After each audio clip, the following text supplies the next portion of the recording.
അപ്പോ ഇന്നത്തെ സ്പെഷ്യൽ എന്താണെന്നറിയോ? കൂവപ്പായസം. മനസ്സിലായില്ലേ? ഇന്നാണ് ധനുമാസത്തിലെ തിരുവാതിര.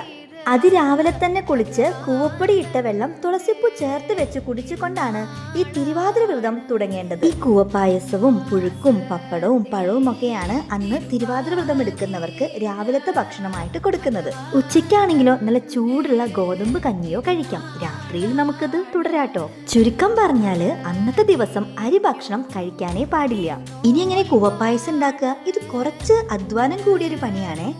ആദ്യം തന്നെ നമുക്ക് നല്ല മധുരമുള്ള ശർക്കര ഉരുക്കിയെടുക്കാം.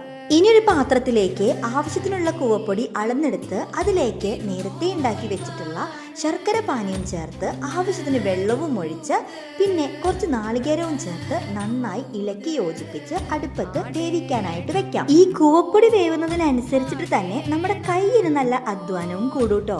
ഈ കയ്യിനുള്ള അധ്വാനം ഒഴിച്ചാൽ കൂവപ്പായസം ഉണ്ടാക്കുക എന്ന് പറയുന്നത് വളരെ എളുപ്പമുള്ളൊരു പരിപാടിയാണ്. ഇനി നല്ലൊരു തൂച്ചിനലയിട്ട് അതിലേക്ക് കൂവപ്പായസവും പപ്പടവും പുഴുക്കും പഴവും ചേർത്ത് വയറ് നിറയെ കഴിക്കാം.